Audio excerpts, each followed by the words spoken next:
자, 지금부터 제1회 차별 이야기 사다리 토론 시작할게. 사다리 토론이란 뭐냐? 토론자 개인의 의견과 상관없이 사다리 타기로 찬반 입장을 정한 후에 진행하는 토론을 말해. 오늘은 영화진흥위원회의 성평등 지수 가산점 도입에 대한 찬반 의견을 나눠볼 건데, 이게 무슨 이슈냐? 빠밤. 2020년 12월 영화진흥위원회가 도입한 성평등 지수 정책이 논란이 됐어. 한국 영화 산업에서 여성 인력과 여성이 주도하는 서사의 비율을 늘리겠다 하는 목적으로 2021년부터 이 정책을 도입하겠다고 발표를 했는데, 영진이가 지원하는 사업의 심사에서 여성이 감독, 프로듀서, 작가로 참여하거나 여성 주인공인 공모작에 최대 5점까지 가산점을 부여한다는 내용이야. 와. 자, 과연 이 정책은 성평등일까 역차별일까? 먼저 찬성 측 눈지부터 입장이랑 근거 말해볼까?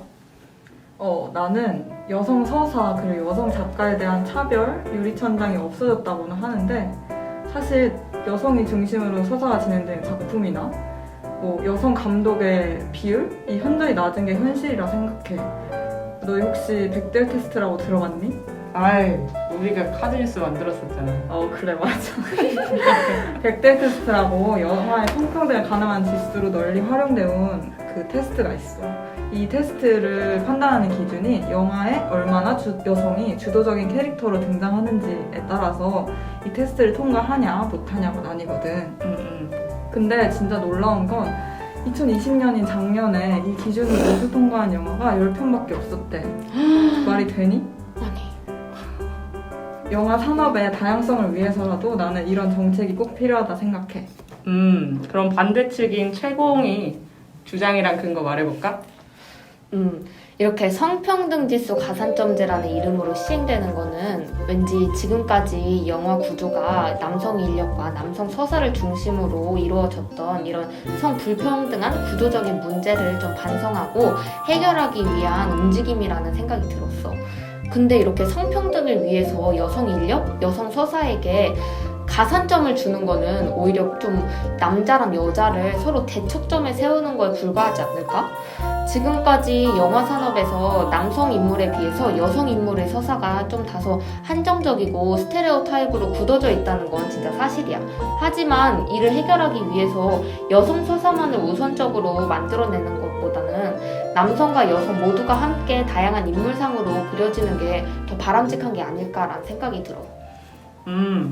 영화계 성불평등을 위한 적극적인 조치라는 점에서 눈지는 찬성을 한다고 했고, 최공은 오히려 여성, 남성을 대척점에 세우는 정책이라는 점에서 반대를 한다는 의견인데, 그럼 이제부터 각자 주장에 대해서 반론을 해볼까? 먼저 눈지부터.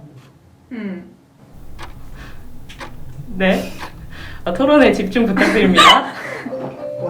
여성과 남성, 여성 서사와 남성 서사를 분리주의적으로 바라보고 이를 대척점으로 세운다고 지적을 하고 있는데, 그리고 영화 산업에 성비가 불균형하고 또 어려운 사실이라고.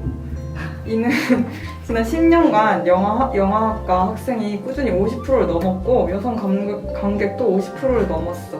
근데 2020년에 개봉된 영화 중에서 순 제작비가 30억 원이 넘는 영화의 핵심 창작 인력 성비를 보면 감독의 경우 남성의 비율은 86.2%, 여성은 19.8%밖에 안 돼.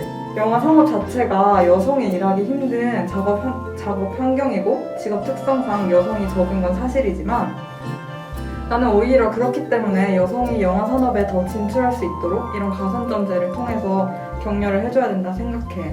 그래서 나는 이 제도가 인력 재배치의 일환이고 여성 작가에게 가산점을 주어서 더 산업에 진입할 수 있도록 격려해서 다양성까지 제고할 수 있는 좋은 정책이라고 생각하는 거지.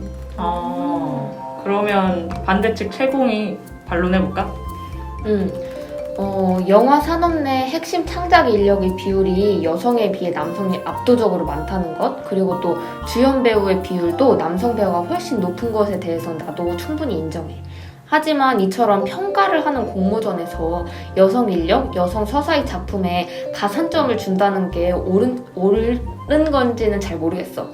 평가라는 체제 하에서 이제 가산점을 준다는 게 상대적으로 좀 불리한 사람들한테 평등하게 출발할 수 있는 출발선을 만들어주는 걸 수도 있겠지만 가산점이라는 제도 자체가 좀 다양하게 해석될 수 있다 생각해. 여성 인력의 작품, 여성 서사의 작품이 무조건 가산점을 받을 만큼 남성의 것에 비해서 좋은 작품이기 때문에 가산점을 받는 게 아닐까라는 생각도 들었고 또 아니면 가산점을 받아야만 남성 인력의 작품, 남성 서사와 동등한 경쟁이 가능한 건가? 라는 이런 의문도 좀 들었어. 그래서 가산점의 형태로 부여되는 이런 혜택은 좀 바람직하지 않은 것 같아.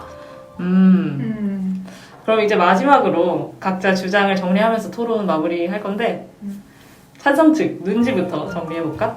그래. 나는 계속 얘기했지만 이 정책은 예술의 다양성을 해친다기보다는 영화 산업의 다양성을 오히려 제고하기 위한 정책이라 생각해. 영화 산업에 심각한 성불균형을 겪는 다른 나라에서도 이런 정책을 펼치고 있다고 해.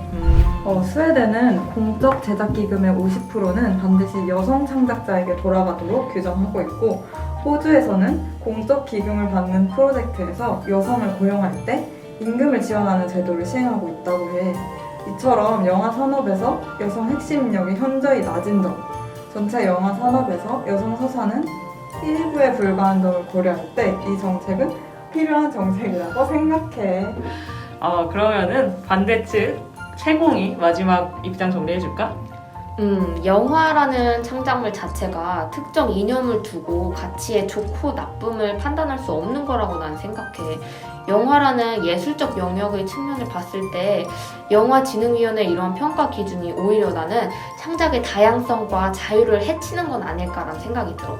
또 이제 영화 창작물을 평가한다는 점을 제외하고 봤을 때도 여성, 남성으로 구분지어서 여성 인력, 여성 서사에만 가산점을 준다는 이러한 분리주의적인 행보는 난 옳지 않다고 생각해. 영화 산업 내의 여성 비율이 현저히 낮다는 구조적인 문제를 해결하기 위해서라면 여성 인력, 여성 서사의 작품에 가산점을 주는 방식보다는 여성이 영화 산업 내에서 더욱 다양한 시도를 할 수 있도록 기회를 더욱 늘리는 게 바람직한 방향이라고 난 생각을 해. 찬반 의견 잘 들었어. 사다리 타기로 나눈 그 찬반 입장인데 자기 의견인 양 열심히 대변을 해준 것 같아서 박수 한번 칠까? 와! 자, 성평등을 목적으로 시행되는 정책에 역차별 논란이 자주 일어나는데 토론을 들어주신 여러분은 어떻게 생각하시나요? 오늘의 토론 여기서 마치겠습니다. 다 같이 안녕!